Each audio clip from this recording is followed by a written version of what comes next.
Season 13, again, we keep saying how crazy this is. 13, it's here, and this is going to be a good season. We're not going to let 13 freak us out. We're not going to skip anything. Nope. We're going to just... World around us is falling apart. Might as well just dive head first into season 13 and just embrace it. You know? Right?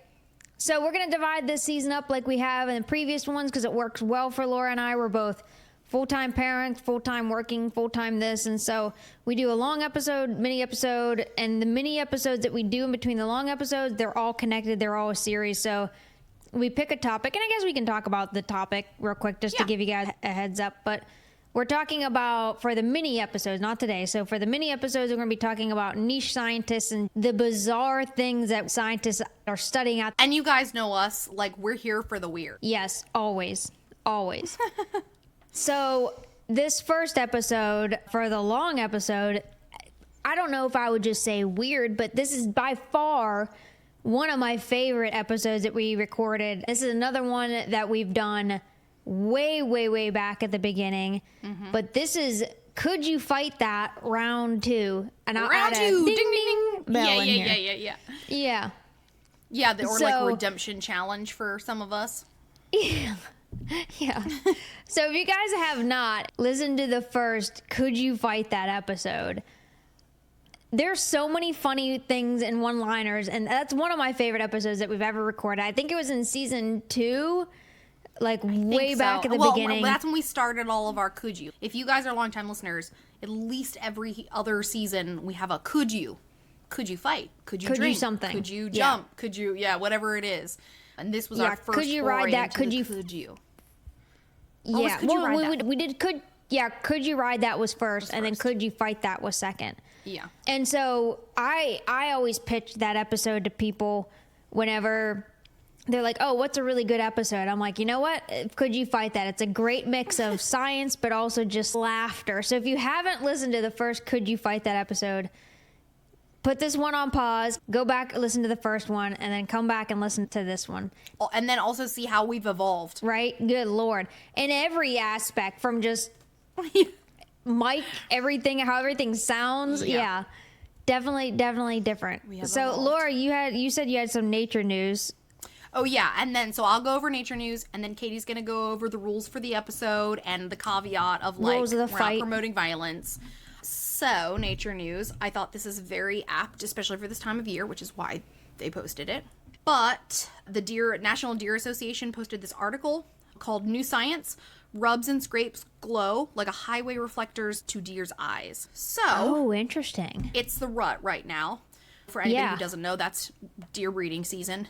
And male deer mark their territory by rubbing their antlers and creating scrapes and rubs. So they rub on small trees, they scrape with their hooves, and they're leaving their scent everywhere. This is a way that they communicate with one another, either establishing, this is my spot, stay off, to other males, or ladies, I'm on the market. Deer have vision a lot like ours, and like they can see these during the daytime just like we can, which just looks like bark rubbed off a tree. But we now know through more research that deer can see more at the blue end of the light spectrum that we can. And at twilight, at twilight specifically, they're more able to see the ultraviolet spectrum, which a lot of animals are. We're really missing out on this one. Because I feel like, you know, birds can see this, deer, so many animals. Yeah.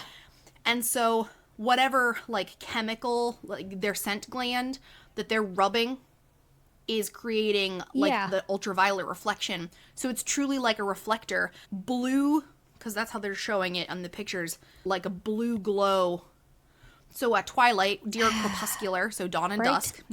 They're going through the woods and they're like, oh, a beacon. And so then they go check it out. Yeah. Which makes way more sense than just wandering through the woods. You know what I mean? Yes. Like, yes. Yeah. And trying to find somebody. Yeah.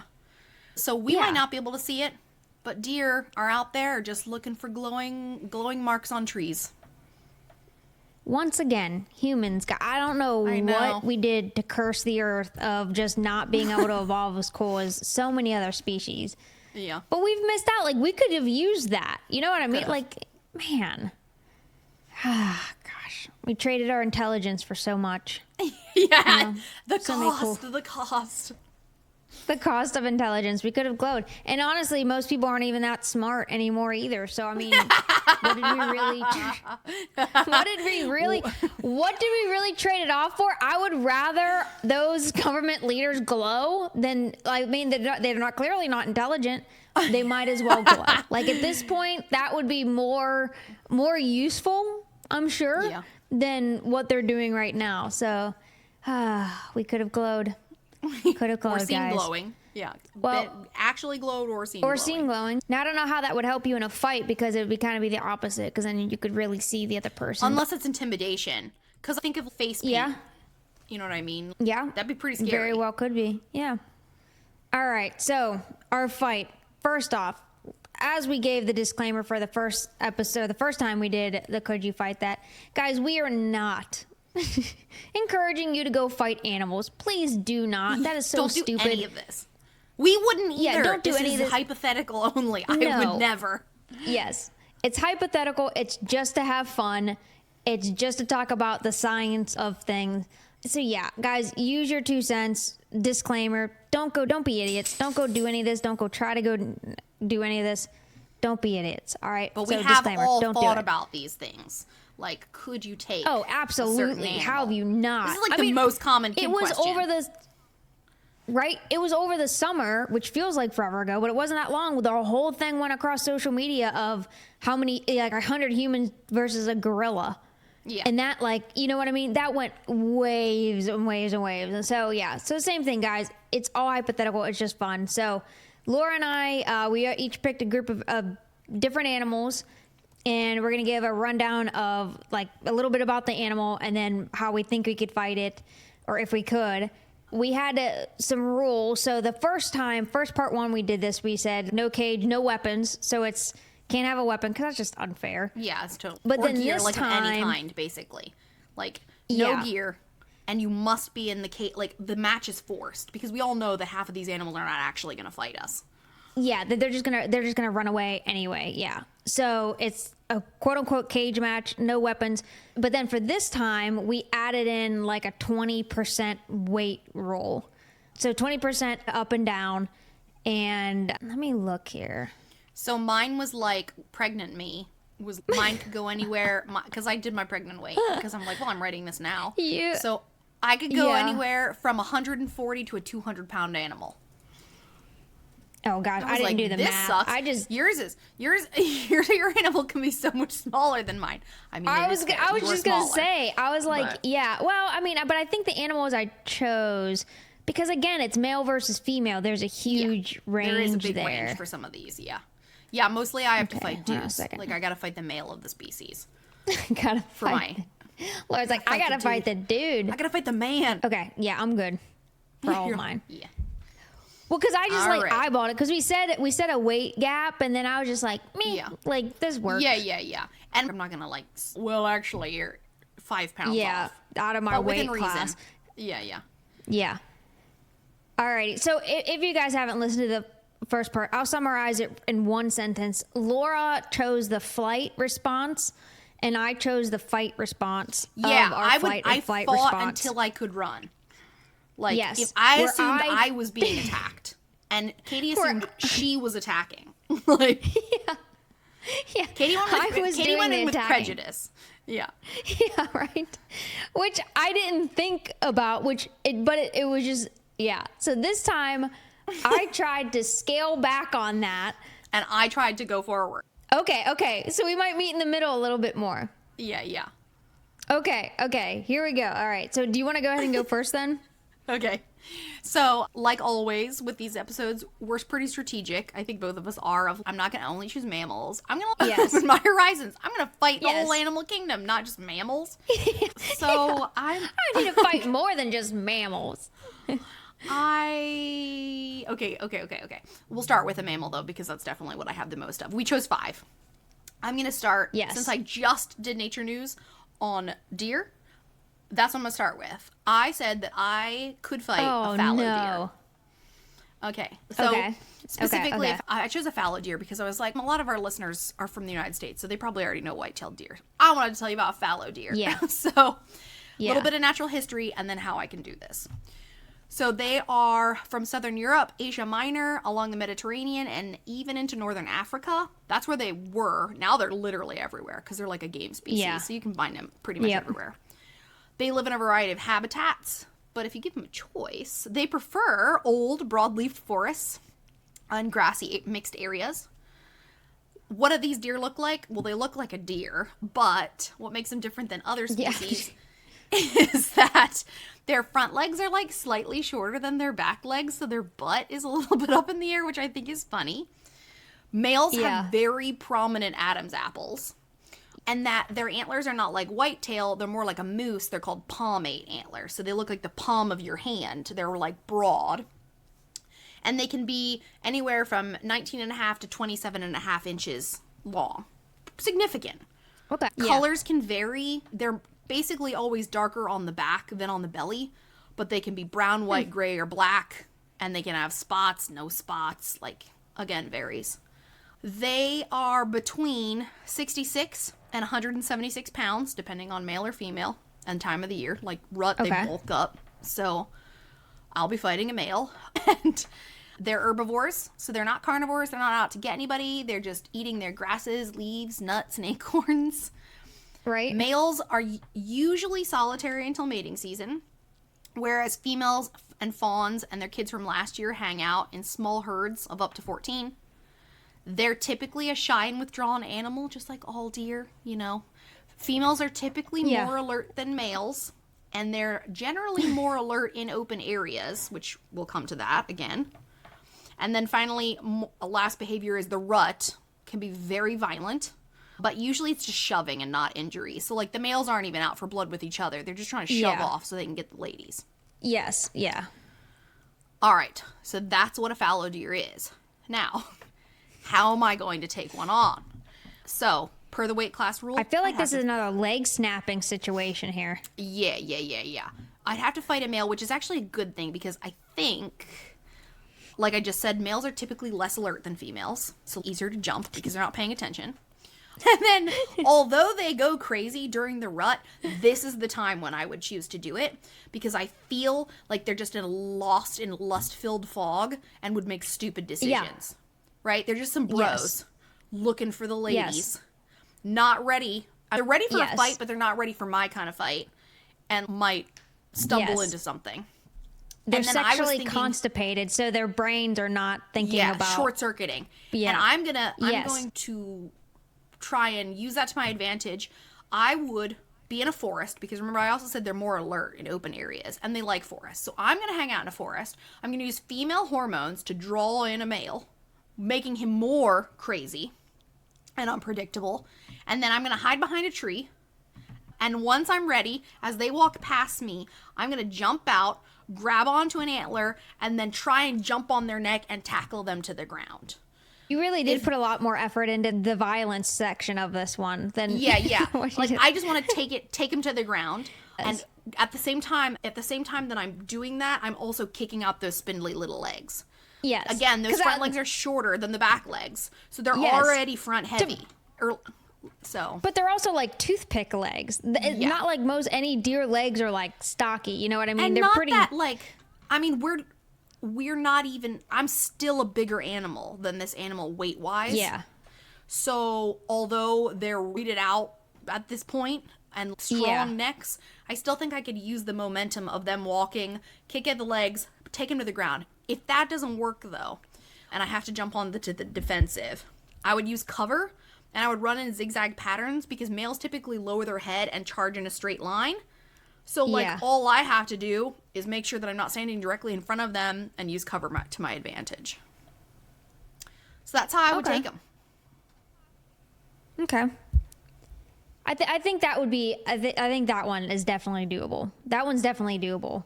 I think it would suck to get gored by a deer, but I would have to be strategic about it. Yeah. And again... You would have to do it during rut because even if you were in a cage with it, deer are so skittish. Yeah. You know what I mean? They're going to constantly be running from you. That would be the hard part to even get onto it. It would be. Yeah. Because they're trying to get away. Yeah, they're prey. Okay. Well, given my history of part 1 of apparent violence, I decided to pick harsher animals for this one.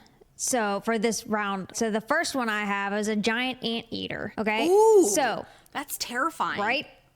Right? Well, I'm like, listen, because I was so violent last time, I was like, you know what? I should probably, I did try to dial back my violence, but then I just got to up the violence of the other creature to keep up with me, apparently. So, giant eater. So, for those who don't know, native to Central and South America and grasslands, savannas, forest edges, they have the long tubular snout and a sticky tongue built for eating ants, hence the name, and termites. They have powerful forelimbs with huge curved claws used for ripping into insect nests.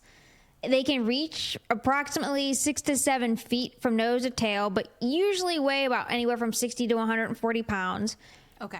They have poor eyesight, which I will use to my advantage, and they do have an excellent sense of smell. Fun fact, a giant anteater can run upwards of 30 miles an hour, which I was skeptical of first. Yeah, they're a knuckle walker. Like literally. Yeah, right? But they can, in short bursts, they can get up to 30 miles an hour, which is about as fast as our fastest human. So our fastest human is clocked in at 27 miles per hour, which then led me down a 40-minute rabbit hole of comparing animals the same size as humans, like the same size as us, speed. Dude, again, we've traded we lost our intelligence. Yeah, because we are generally slow. Like, for our body size. Endurance, not speed. Yeah, it is just not. Also, fun fact, anteaters can disembowel jaguars. Like, they can. I can't wait. Yeah, if you're not careful, you gotta stay away from those claws. Yes, exactly. And count on its poor eyesight. So, again, the claws are for defense, so you don't want to corner it. So, if it's going to be in a cage, I'd rather be like an octagon, all right, than like a square cage, because you don't want to let it be cornered. Give it space and a clear escape route normally. So, again, we're talking like grasslands, scrublands, but also like forest edges. And there's still trees in the grasslands. Yeah. So, again, I would go high, stay calm, slow movements, because that poor eyesight, and it'll definitely, as soon as they catch on, because they do rely on those claws, like Laura said, disembowel, you've got to be quick, all right? Yeah. So it's going to be a leap from the top and then just strangle it down, because it is going to have to be. Yeah, because I'm like it, and you're just gonna have to hang on, because once you get on the upper ground of the back, I feel like that is your only advantage. Yeah. Now, normally, let's say if you corner one of these in the wild, or you encounter one of them in the wild, most of the time, from what I was finding, their eyesight is so poor that as long as you hide behind an object like a tree, like you're just like you're put fine. out your arms. Like, I am a tree. Yeah, like they're not going to be actively aggressive. Like they will be. Now, unlike the deer, these ones will, if they sense you're a threat, they will come at you. But again, it's 30 miles an hour. It's very short bursts. They will disembowel you. But for the most part, because they can't see, it's strictly defense, not offense. Yeah. And so you just really have to go hard on the offense and play to their poor eyesight, kind of like a rhino, you know? Yeah. Play to their poor eyesight and go high and then just sneak attack. But then at the same time, if you were trying to get away from it, you could do the same thing and just hide behind a tree or whatever. Yeah, let I it feel like mosey any on by, animal, and you're good. You're good to go. Any animal that is not trying to eat you, even if it would attack you, it's only doing it so that it can then get away. Like no animal wants to get hurt. It's a defense. So I would go high and then backpack it and then just like they're babies. Just be like a baby anteater and hold on tight. Yeah, and just to hang on. Yeah. What if that's the because trick? Again, actually you just pretend to be their offspring. And they're like, I don't what the heck? Right? You just do like Indiana Jones situation. Okay, you just gotta use the poor eyesight. Okay, hear me out. Use the poor eyesight. Get really close. And then as you grab the baby by the back, you throw the baby and jump on at the same time. And they'll never know. Chuck the baby, jump on its back. It won't They were even like, know. it got really heavy really fast. Fast. Yeah, what happened? Well, because you figure, okay, it's 60 to 140 pounds. I assume, I think the males are the bigger of with the anteaters. One would assume. So, I mean, yeah, I weigh more than the 60 pounds, obviously. But I mean, I could put my kid on them and they probably wouldn't know. You know what I mean? It'd be like a huge baby. So I won't sacrifice my son. Train Luke to choke out an anteater. Listen, if I presented this idea to him, he would be highly skeptical. But I was like, listen, you gotta trust mom. He'd be like, okay. He'd be all for it. So if I can't do it, I would train my son. And then, yeah, Indiana Jones, swap it out on it. Love it. All right, so that was my first one. Was a giant anteater. I had to go a little bit more aggressive this time around. For 4 out of my 5. Okay, I'm going to let me think. What do I want to do? I think I'm going to go like mammal something, mammal something, mammal. Okay, so my next one is I said that I would take on a spectacled caiman. So I was like, I'm not going to take like a full-on crocodile. I'm not suicidal. Yeah. But, it's just too big, I will take on a crocodilian of a reasonable size. Spectacled caimans are from Central America, Northern South America, and some areas of the Caribbean. They like slow-moving water that can be fresh or salty, shallow, or deep. They're not really picky. They're olive to black in color with varying yellow and black bands on their body. And the reason they're called a spectacled caiman is they have a really prominent, like, orbital bone down here between their eyes and, like, right under it. So it kind of looks like they're wearing glasses. They are usually around 6.5 feet and typically, like, 88 pounds. But they can get up to 130, so, like, just into my weight class. Caimans are known to be amazing, like, generalist carnivores. They'll pretty much eat anything that they consider meat. They have been identified as eating 105 different prey items. Like, those guys are just going to eat whatever they find. Yeah. How do they act? Chill. Most of the day, they're real chill, and they hang out in the sun, and they feed at night. But they are extremely quick to react to sudden situations, like when prey comes by. They like to hang out by themselves, but they might live in loose-knit groups. And then during mating season, they become territorial and aggressive. The bigger the male, the more dominant he is. So, what am I going to do to jump a caiman? So, crocodilians are predators. They have all these super senses, okay? They have excellent vision that they can see in and out of the water. They can hear in and out of the water. And they have an incredible sense of touch. They have all of these, like, tiny little sensory organs along their mouth and jaws that allow them to pick up extremely small vibrations. So, I'm actually going to use their super senses against them. Rather than using, and they don't have a weakness that I mean, like, not many. I'm actually going to use their strengths against them. What I'm picturing is that if I throw on several objects nearby, it might get them to react to that thing so that I have a chance. So, I'm envisioning 2 handfuls of large rocks, okay? I'm behind them. 2 handfuls of rocks. I chuck them on both sides of the caiman, so it's like brrr, all these dents and dunts. It immediately is like, you know, it's reacting, thinking something's there because it's got this. It's being told. It can hear. It can feel. It's reacting to these things. At the same time as I throw those rocks, I am jumping on its back because its only blind spot is from behind, and immediately trying to grab and keep the jaws shut. Because all crocodilians, alligators, crocodiles, all of them, they have an insane force to snap, but they cannot open their jaws if you're holding them shut. Yeah, it's a very crappy opening. Yeah, like I can literally just hold their mouth shut and they can't open it. Yeah. So I'd have to watch out for their tail thrashing because I'm assuming if they're reacting, their whole body's moving. So I'd probably have to jump a tail and then jump on top of them. And I have to be quick to clamp those jaws. Otherwise, I'm in trouble because they're going to start rolling. But that's what I would do. I would distract with noise and vibration, then jump. Yeah. Okay. But only out of the water, not in the water. F that. I'm not fighting anything in the water. That was going to be my next question, because I'm surprised you picked something that spends so much time in the water. Yeah. Because normally you're very watching anti-water. When they're chilling on the land, basking in the sun, that's when I would do my thing. When they're nice and relaxing and they're happy to be alive, I'm going to jump it and ruin its day. Ruin everything. All right. Oh, goodness. All righty. My next one, this is definitely the weakest one that I've picked, for sure. So this next one I picked, I would say this goes along with your deer here. This is the male saiga antelope. Okay, yeah. You know, the one with the big crazy schnoz? nose. Yeah.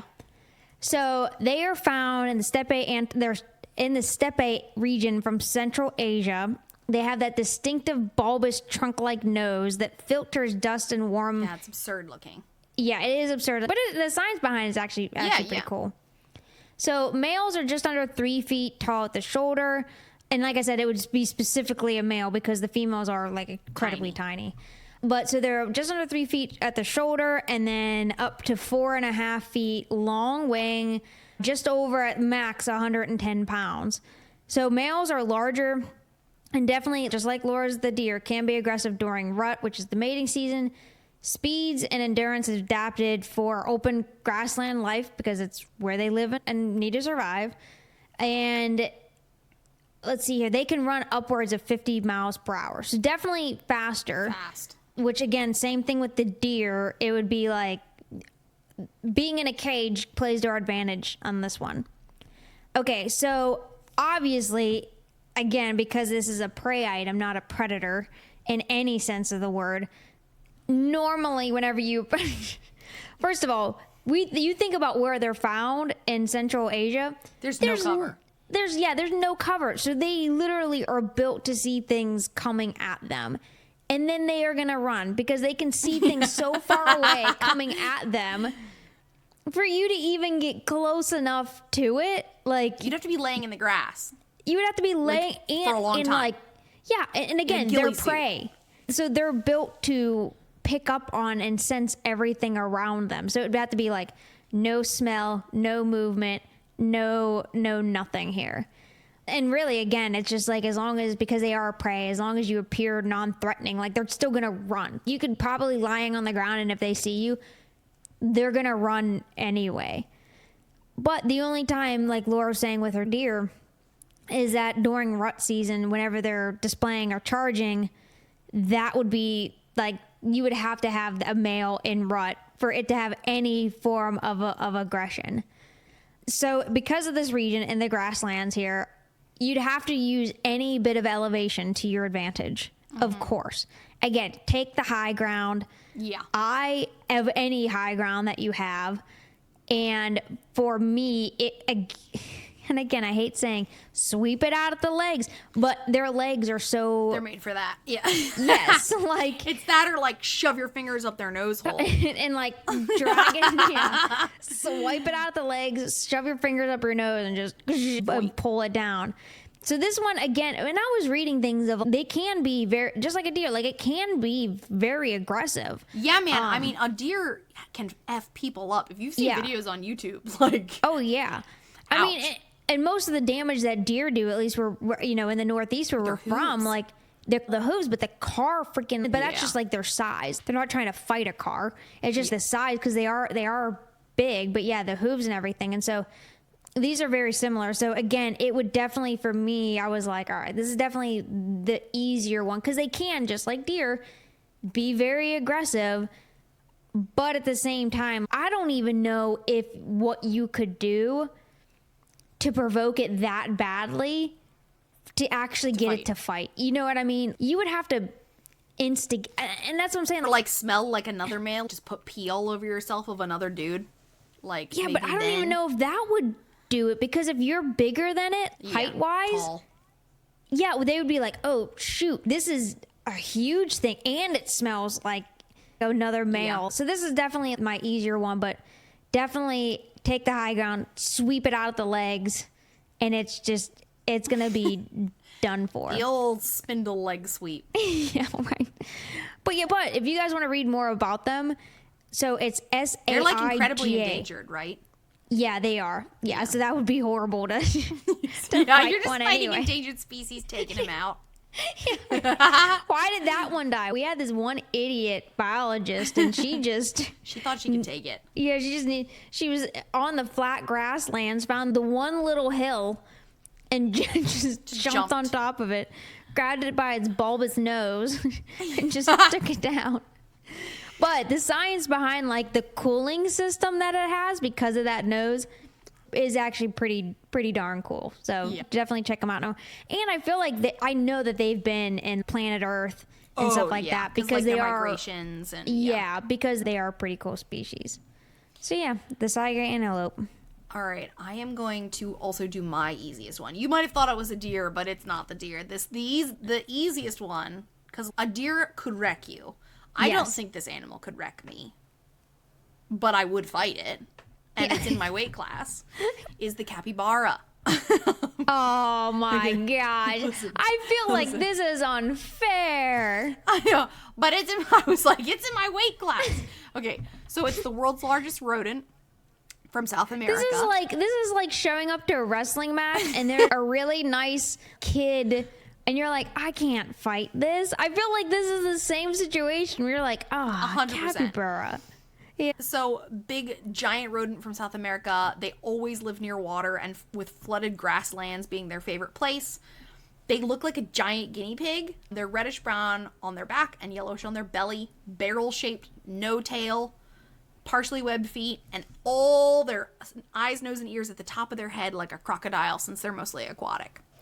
Yeah. So their size, females are actually larger in this species, which is not common for males. Okay. So actually in this one, I'm taking on a lady. And they can get to be 145 pounds. That is I'm going to take on a woman. Like a 145-pound rodent? All right. Right. So they are an herbivore. They're just a big guinea pig. So they're just eating grass, aquatic plants, and also their own poo every single day. Laura, you're really making...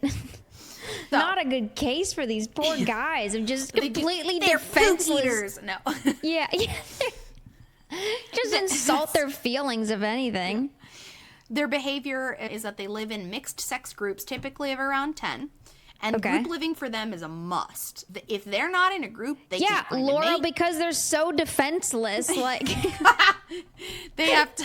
You're they can't find a painting mate. such a horrible picture of this. Is might as well take on a giant slug at this point. Like just like this, like this poor capybara who peacefully coexists with birds and everything Basically too. everything. Yeah. Right. Their group they stay in these groups to maintain and defend territory. The males are hierarchical, so there is a hierarchy in their group. They're crepuscular and semi-aquatic. So what I was saying is, honestly, jumping a capybara just seems wrong. Yes.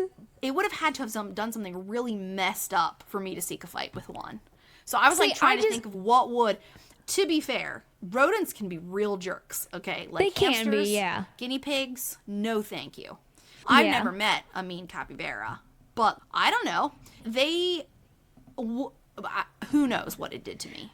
I feel like this would be the situation where you're in a cage with it and you're just like pumped up to go and you're like, fight me. And it's like, no, please, no, I don't want to. Like, fight me. And it's like, please, I'm very sorry. However, I must have offended you. Can I not do this? And you're like, fight me. Yeah. It would have had to have like bit off Alora's finger or something. She just tried to pet it and it bit her off her finger. And then I'm like, all right, I'm taking They do on have this strong teeth, so. They do. Right, they're a rodent. So they're not totally defenseless, okay? They got giant teeth. Cornering one would not be fun. But that's not what I'm going to do because I'm going to be successful in this fight. So Laura's like, I'm determined to be more violent in this part. Against this peaceful creature. So I would find cover. So they live in these flooded grasslands. Perfect. I'm going to get between the water and the group of capybara so that they're going for the water as soon as they get scared. And I'm going to be right there, hiding in the rushes. And then I would yell and throw a big rock, which would just make them all startle, split up, because I'm not taking on a group of 10 capybara. That seems like too much. But then all I'm going to do is when a capybara bolts for the water, I am just going to dive tackle that capybara. Another water one, which is surprising for you. But out of the water. I was I need to find some aquatic animals that are only semi-aquatic because I'm not fighting, like, so. Anything in the water. Nothing in the water. I'm going to get it while it's weak on land. And I'm just picturing myself dive tackling a capybara, which is so barrel shaped, just like it is. Just taking it to the ground. I need to attack this peaceful animal when it's at its weakest, and so then I was also, as I'm saying that, like, then I'm like, well, maybe it's not that it's a fight, like maybe I'm starving. Then I would tackle a capybara to eat. Yeah. Okay. Like, okay. So if you had to survive and you had to eat it, a capybara would be a heck of a good meal. It actually would be. Yeah. I could even eat it during. I can even eat it during Lent, because as a Catholic, we're not supposed to eat meat during Lent.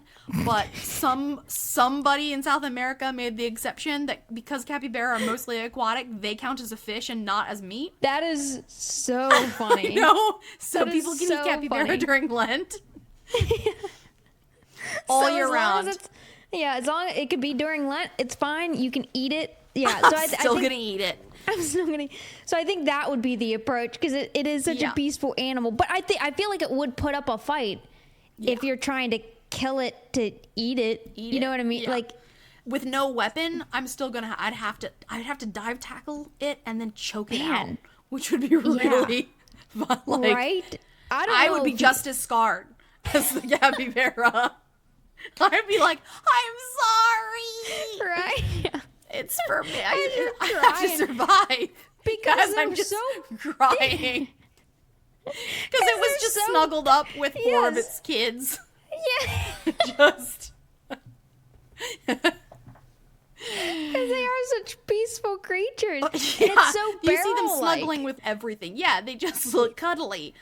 Yeah. Just gotta shh. Just. I need to eat you. Like, go quiet. Go quiet into the void. Yeah, please. Please go towards the light. Please go towards the light. It's Lent. You're all I can eat. I'm a terrible fisher. Okay? Yeah. I can't eat anything else. Okay. Oh, goodness. Poor capybara. Alrighty. I'm keeping to the weak leg animals here.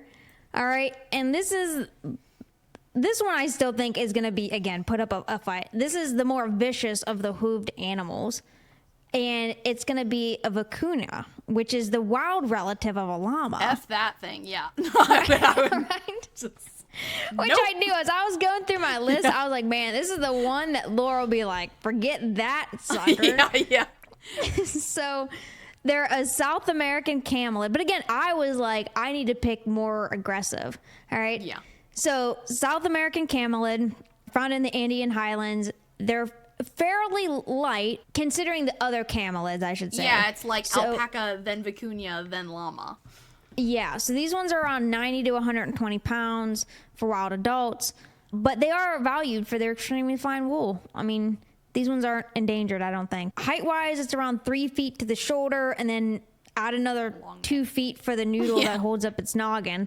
So total, this is another one that I would look eye to eye with, but again, my fear of eye to eye is only with birds, because I look at this thing and I'm like, whatever. Like, it doesn't creep. Yeah, it doesn't creep me out. Whereas birds, I don't know what it is with being eye to eye with the bird. There's no facial expression on a bird. Yeah, I just don't. I don't know. It just freaks me out. Whereas this, I'm like, whatever, idiot. So generally timid for the most part, but like any camelid, you piss it off enough, it'll kick, spit if cornered. The kicks are insanely precise and painful. And all in all, they can also run up to about 30 miles an hour. So I'd have to be like Usain Bolt it to really be able to get it. All right. So tactics, just survive it and outsmart it. Again, These ones are so agile. You got to stay away from You the also hooves. keep choosing things that live in grasslands. So, like, you're I do, limiting your yeah, cover and they're aggressive. Yes. Yeah. Yes. Right. I told you I had to up my game this Step it time because up. I was like, Yeah. I need to pick more aggressive things than a tuna So you're in not the like, ocean. but it's like the Garanuk where you were just like, Like, yeah. yeah. So for this one, again, all right. So you think the hooves are the dangerous one, all right? So you got to stay in front of it. Yeah, they're so 'cause you freaking don't- sharp. They are very sharp, and I think I couldn't find it, but because again, it's like tracks and stuff. But I believe because it's a camelid, it's like a horse. They kick back. It's not like they're gonna. Yeah, I Front think it's hoof ya. both. Like, they could do both. But I don't know. But I don't know if it's as strong, right? Probably not. But they're Yeah. definitely made for, they're like sharp because they're climby. Like, they can. Yes, they're climbing. Yeah. So, again, the disclaimer of this: always respect personal space of anything, especially anything with hooves, because they will mess you up. But then I would say the other defense for these animals is the spit, which I'm like, I can get vomit. around. Yeah, like it's gross and everything. But if you had to take it down for its wool, Yeah. whatever, you could do this. So Yeah, if you're going to, like, freeze to death in the Andes. yeah, without some and you gotta cocoon like, wool. and you gotta like Star Wars, like rip it open. You know what I mean? The Empire Strikes Back or whatever to keep warm or Just climb whatever. in. Yeah, so spit, gross but absolutely harmless. Shrug it off and just deal with it. But if I had to just defend myself or go at it, I would probably take the same approach that I did in the first part with the The Garanuk. the Garanuk, or the other camel I fought where Luke was like just throat chop it and then jump on it. Which yeah. that was a huge one. But this is much smaller, and I'm like, I could just do the same thing. Throat Yeah. chop it, jump on its back, and just wrestle it to the ground. Because people tackle alpacas all the time Yeah. to shear them for wool. So I'm like, I would just do the same thing as that. You know what I mean? Yeah. Like, If you could find Study just the ups- right pressure point in their neck, just. yeah. know what I mean? Well, I Pass was out. like, I'm out in the Andean grasslands, watch some YouTube videos on taking down an alpaca for shearing. And it's essentially the same thing. You like hog tie them, right? And so just jump on it, do this, essentially the same thing. Throat chop it, and just get a hold down. of their legs, knock them over. You're good. You're good. Nice. So that one definitely is still like not a skinny It's definitely legged, harder you know than an what I mean? alpaca. Yeah. Oh, for sure. Yeah. But still could really slice and dice you if it really Yeah. needed to. So, Gross. All right, I'm gonna go non-mammal to break things up. And again, Okay. I also was stretching myself. Okay, so I was like, I want things that are not just mammals, and I do want things that I normally wouldn't.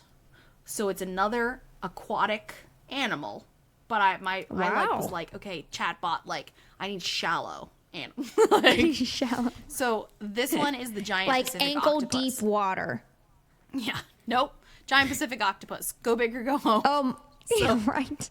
So they're found all over the Pacific Ocean, but they like tidal pools. So that's where we're gonna meet up. I'm not going God. into the deep ocean. Specifically Tidal pools. in a shallow tidal pool.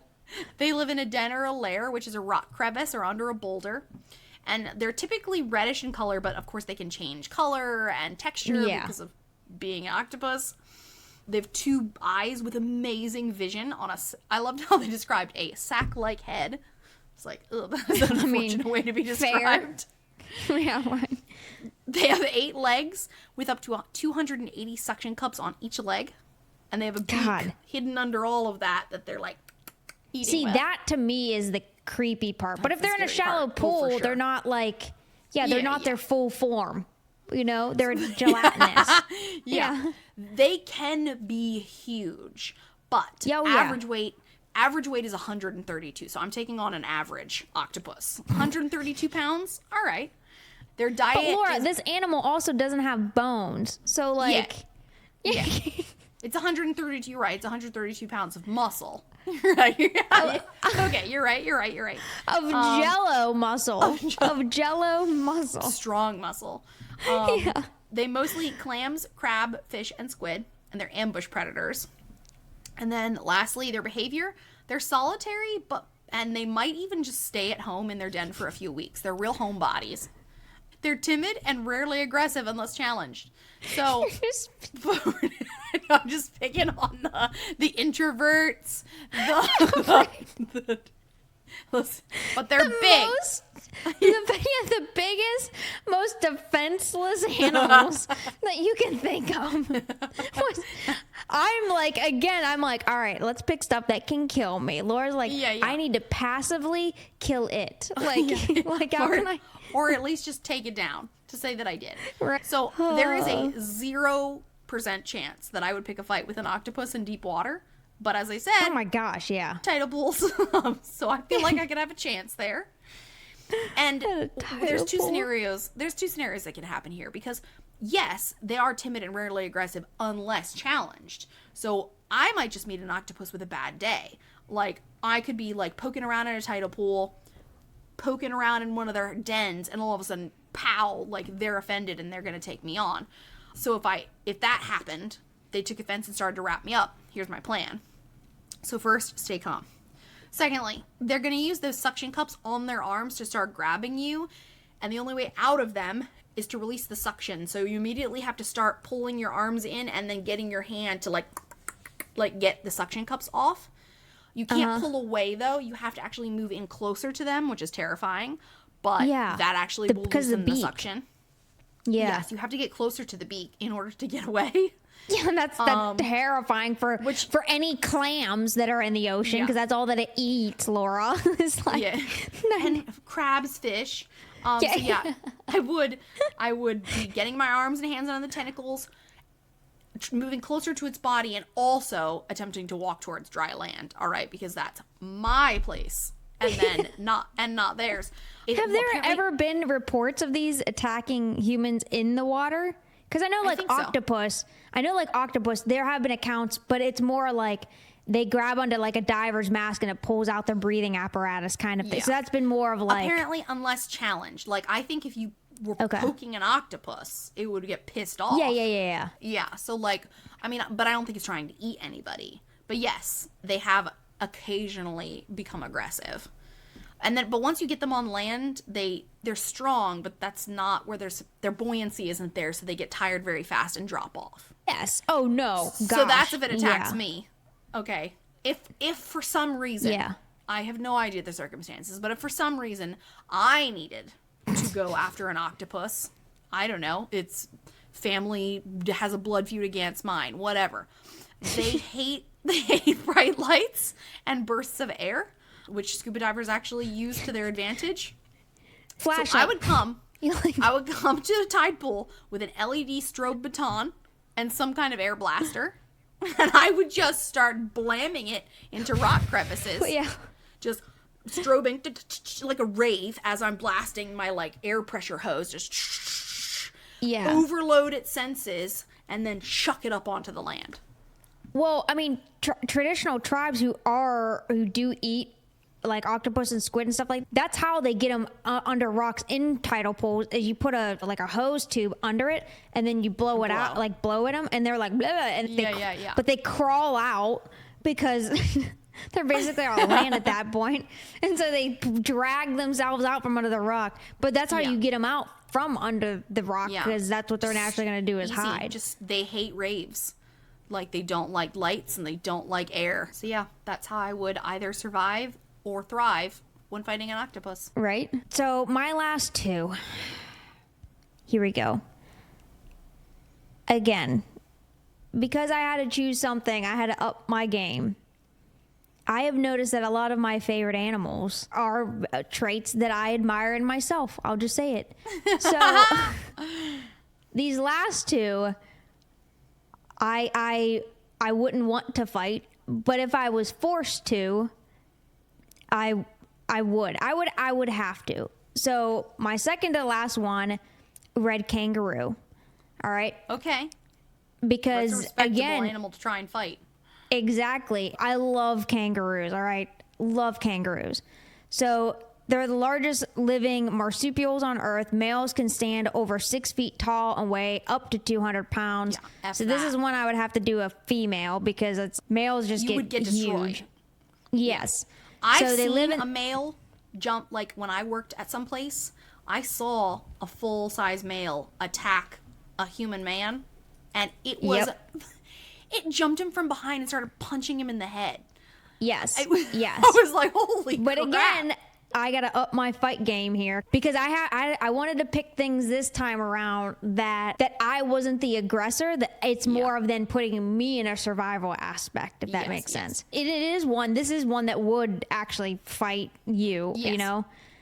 So males, like I said, can stand well over 6 feet tall, weigh 200 pounds. I'd have to do a female. They live in arid and semi-arid regions of Australia, grazing on grasses and using that powerful tail like a third leg for balance. They're built for efficiency. Those massive back legs can launch them 25 feet in a single bound moving forward, reaching speeds of up to 40 miles an hour. And when they're not casually exercising leg day, they're using those legs to kick each other in the chest over dominant mating, male rights, all of that stuff. So fighting it, this one I straight up would just have to go full on there. I was just like, you know what, if I have to fight this one, there is no jumping from a high tree, there is no nothing. I think you're just gonna have to take it and just go at it. Yeah, fight like it more like a person. The punches. Yeah. Yeah, Because more they like definitely do punch and kick. Yes. So it's definitely going to have to be more of just a brute force. brawl. There's not going to be I'm going to jump on it from above and take it down. Because, in theory you could, but again, where it kind of lives, there's still trees. There's at least trees around this one. But I think it would still be strong enough, and they're still big enough. Even females are still big enough that they're going to get you off anyway. Their fur is like really it looks slippery. Like when you touch it, it's pretty fine hair. Yes. Their backs are pretty skinny. I think staying on their back will be very hard. Yes. So I think this one is just going to have to be a good old knuckle to knuckle fight with the red kangaroo. Pugilism at its finest. Yes, just take it on. So I was like, could you fight that? This is the definition of there's going to be no tactics for this one, just Street a fight. Yeah, just a street fight. So I think Dang. I don't know if I was in more shape than what I am now.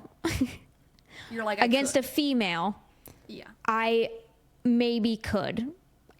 I would be wrecked. This is definitely one that would be damage. Yeah. Like you would live, but you wouldn't be okay. Yeah, exactly. Yeah. But again, I think this one would just be absolute. Yeah, just go up and Mike Tyson it and just go all for it all at once kind of thing. So probably I would probably have some broken ribs, or I can break its ribs too. You know what I mean? Scratches. Man. It would be a lot. So you would just have to keep. It would be, I feel like, more of an endurance at that point. Yeah. And then just go for it, man. I feel like you have to take advantage of its. If you're fighting a girl, she's got a pouch. Surely there's something you can do with that. Just jump in it and start punching from the inside. Besides curl up in it. Yeah, besides, I'm going to punch you in your pouch. Just right in the baby maker. And you just start twisting nipples. Like as hard as you can. Just all of them. Yeah, because they got like 4, right? I think something like that. I think. Not as many as the Tasmanian devil apparently, but yeah. So I think that is just gonna have to be a brute force attack. Just go for it. So yeah, red kangaroo. But I would come away absolutely. It would be an epic fight. I think this one would be hands down worse than the anteater, because I feel like the anteater, you're disemboweled and you're done. Whereas I feel like a red kangaroo. Yeah, where I feel like fighting a kangaroo, you would just get the shit beat out of you. Yeah. Enough to where you can keep coming back. You know what I mean? So you got to keep fighting. You know what I mean? It's like broken ribs, face all bruised and bloodied, but keep coming back for more kind of thing. Where giant anteater, you're either good or not. So yeah, I think you'd have a chance. Yeah, a chance. that's how I feel about my next animal, because my last animal is what I think is the most difficult. It is a defenseless creature. It's a predator, finally. Okay. I was like, well, so was the spectacled caiman. That was pretty respectable. Yeah, that's yeah. But I was like, okay, I'm choosing a gray wolf, which is in my weight class. Okay. It's the largest of the canines. Ooh. So Yeah, this would be a tough one. yes, it would be a hard fight. So these are the largest of the canines that can be found in limited areas of the United States, Canada, Eurasia, and Mexico. They live in a huge variety of habitats. You can basically find wolves anywhere. Yeah. Here, they can be white with gray, brown, cinnamon, and black. Here in North America, they're typically a mix of white with another darker color. And you can tell them apart from coyotes because they're larger feet, larger size, and broader snout. They can be anywhere from 50 to 176 pounds, so there's a pretty broad range. I'm thinking probably a male is what I'd end up having to choose. They are carnivores that hunt, steal, or scavenge, and they hunt larger prey as a pack while they hunt smaller prey solo.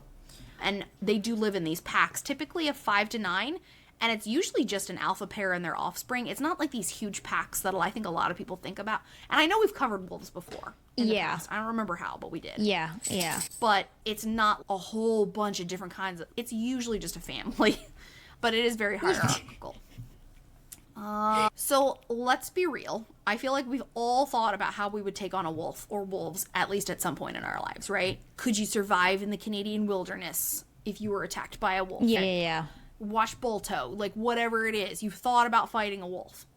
And I have worked with wolves at a zoo. I've taken care of them, and at a sanctuary. I know how big they are. Like, Yeah, those male wolves are big. Yes. Like chest level, feet. Yes. Huge. Yeah. I feel like that's destroyed. definitely one of those animals that people, it's kind of like the first time you see a moose up close, where people don't realize how truly big they are, because a lot of people assume that moose are more deer size, and it's like, no, they're ginormous. Right? Or they're I assuming feel like a wolf is like wolves, a German Shepherd size, but it's not. Yes, it's bigger. that's what than I'm a German saying. Shepherd. Yeah, they're thinking it's German Shepherd, but meanwhile it's ginormous. Yeah. Yeah. And so, like, a large male wolf, I do not think I could fight. An old one, maybe, by itself. So I'm going to take on an old male lone wolf. Find the old, sick, weak wolf by itself. I am just nature. Like, I am just part of nature, picking up. I'm actually just like the wolves. I am picking off the weak. So, wolves, like most mammals, have sensitive... Yeah. Wolves, like most mammals, have sensitive noses and facial areas. So, two scenarios again. Let's say I'm the one being attacked, because if I was alone in the wilderness and it was wintertime and this wolf was hungry, sure, I wouldn't doubt that I would be attacked. Yeah. So if I was, I'd immediately try and kick it in the face. Kick, not punch. Fair. Yeah. So that I can keep some distance and not risk my arm getting grabbed by its mouth, because then once your arm is grabbed, you're thrown off balance. You don't have another, like, at least if it grabs my leg, I can keep punching. But I'm going to try and kick it in the face. But that's blood loss, because they're going to grip onto your arm. I mean... Yeah, because at least it's your foot, right? Like, it's your foot, and hopefully you have a boot or something on. If I couldn't get to the muzzle first, then I am going to start I'm going to kick it in the shins. They actually do have pretty long, skinny legs, too. So a good shin kick, take out a leg or two. But if it came to an on-the-ground, all-out brawl, which I could totally see, like, I could see myself being like, kick, stumble, fall to the ground. Then it just becomes just a rough and tumble brawl. Yeah. I'd keep my hands up to protect head, neck, and airway. Because that's what it's going for first, right? So you're just like balled up all the while, just trying to punch it in the belly, the genitals, or the face. And then just hoping that you can endure long enough to knock it out or chase it away. Yeah. Again, a fight like yours in that you would not come away okay. Yeah, but definitely not. I think I could live. Yeah. I feel like you would come away from yours a lot more bloodied, where I would come away from that last one much more bruised. You'd have like internal damage. Like you were saying with the broken internal ribs. bleeding. Yeah, yours you would see the blood. Mine's external. Mine, Yeah, mine is all internal bleeding. Katy's like, I'm totally fine, and then dies from internal damage. Like, Yeah, right. so yeah, gray wolf, skeptical, but maybe. Yeah. I feel like, again, that's one that under in natural circumstances, unless that wolf was starving, Right. and you It's not were gonna like, and it happen. perceived you as the weak, yeah, that's not going to happen. Yeah. But I feel like under normal circumstances, you could, for the most part, fend off yourself, and it's going to run away anyway, kind of thing. Alrighty. My last one. So once again, this is an animal that I was like, man, one of my absolute favorites. Absolutely could be lethal, but I'm like, I could take it. Cassowary. I knew I Gotta be the almost chose cassowary. this one for myself, and then I was like, Yeah. because it's the only bird that is in our weight class. Like an emu's too small. It is. So I was like, It is. But then I didn't have the faith in myself. Yeah, I think I could. So for those of you guys who don't know, we've talked about cassowary so many times Episode because it is number one of one. my favorite birds. Yeah. Yep. Yeah, the first episode, such a cool freaking bird. Definitely living dinosaurs. They're so cool. Large flightless birds native to New Guinea, northeastern Australia. They can't exceed 5 feet tall, so they can be over me, higher than me. So again, not at... I'm 5'1", all right? It's the eye level. It's the emu. It's the ones I look eye to eye with that just creep me out. But these ones are terrifying in their own ways here. But they have powerful legs with the toe knives, the long dagger-like inner claw. Yep, which disembowel just like Deinonychus, a lot of the dinosaurs and stuff. Capable of delivering absolutely deep slashing cuts. For the most part, they're generally solitary, but also very territorial. They can run upwards 30 miles an hour, again, in those short bursts. For the most part, shy, but will defend itself or offspring vigorously if threatened. And again, just when fighting we a were doing dinosaur. census counts for them, yeah, you are. And Deinonychus / Velociraptor stuff, like this is the modern day version of it. Whenever we were doing census counts of them, training on what to do if it came up to you was part of it. Just climb a tree, get away, because they will come at you. And again, those toe knives, man, absolutely no joke. Yeah, because even if it doesn't disembowel you, I've heard stories from keepers or that about like just jagging into your leg and Yes. like blood loss, man. Yeah, it's just a knife. So it will often like display with its casque on its head because it has a very, I don't even know what, a helmet looking Bony. thing on the top. Yeah. Yeah, and so they will do a deep bellow. It is pretty insane here. So this one, because it is more in the jungle and it's gonna hide naturally. For me in this one, I would definitely Have to drop go off. to the tree, jump on it, because I have ridden an ostrich before, so I'd jump on it and then just ride it into submission. Just wait it out. Like, again, whenever you ride an ostrich, if you get you jump on it, you get your legs like under its little wingies because they're flightless, and you just hold on for dear life. Like, it's gonna eventually, it's a bird. It's same size. I weigh more than it, most of them anyway, and just tire it out. And I really think that is my advantage. If I can get onto its back and just hang on for dear life, and just wait for it to exhaust itself, that's, because again, it's still a bird. That is my ticket. So this is another one like the anteater, where it's either you're alive or dead kind of thing, because once that blood loss hits, you're going to be gone.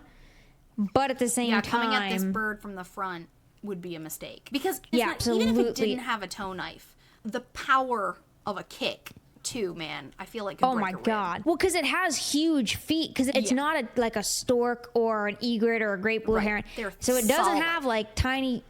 Yeah, it doesn't have tiny sweepable legs like other birds that we've talked about. No, these are like stocky, thick An legs. ostriches can kick lion skulls in. They're not that much Yes. smaller than an ostrich. I mean, Nope. I Yeah. definitely think they could break your They're- bones if they kicked you. And there's a reason why they're not kept in zoos often, because of how they are. They're not a typical large flightless bird to keep in a zoo because they can be territorial, because they have a freaking tow knife. So it would have to be from the air, hang on for dear life to ride it, and then just one at the zoo. Wait till it exhausts itself. I took care of one at the zoo, and she jumped at the fence at people she didn't like. Thankfully, it wasn't me. But she would jump at the fence with both feet going, and it was dinosaur. Yep. Yeah, 100% dinosaur. Yeah. Which, again, is why they're one of my favorites. I think it's such a cool bird. And, again, getting to see them in the wild and everything, it was terrifying. But also, at the same time, it's still just a giant bird. Yeah, it's a really cool creature. Pretty bird, too. Yeah, because blue like that is not a normal color that you see, like that big, bright of a blue, because it's not a feather, the weird skinhead they have. So anyway, cassowary. So 2 of my favorite animals, I was like, you know what? I think it's time. I'm going to have to fight them. And I think I would come away way worse off in the kangaroo situation. But cassowary, I do love them, but I think I could take it. I think you're squirrely enough that you could jump on and hold on. I wouldn't trust me to do that, but I think you could do that. Yeah, out of sheer desperation. Again, this is the girl that held the flexed arm hang record from 3rd to into my high school years from the presidential physical fitness. So, I mean, I feel like if I can hold that childhood record, then I can clearly hold on to a cassowary. I mean, come on, it's just sheer will of like, just lock on and you just don't let go. Because the alternative is tire out. Like it's... Yes, right? Disembowelment. Tow knife to death. No, I would rather not.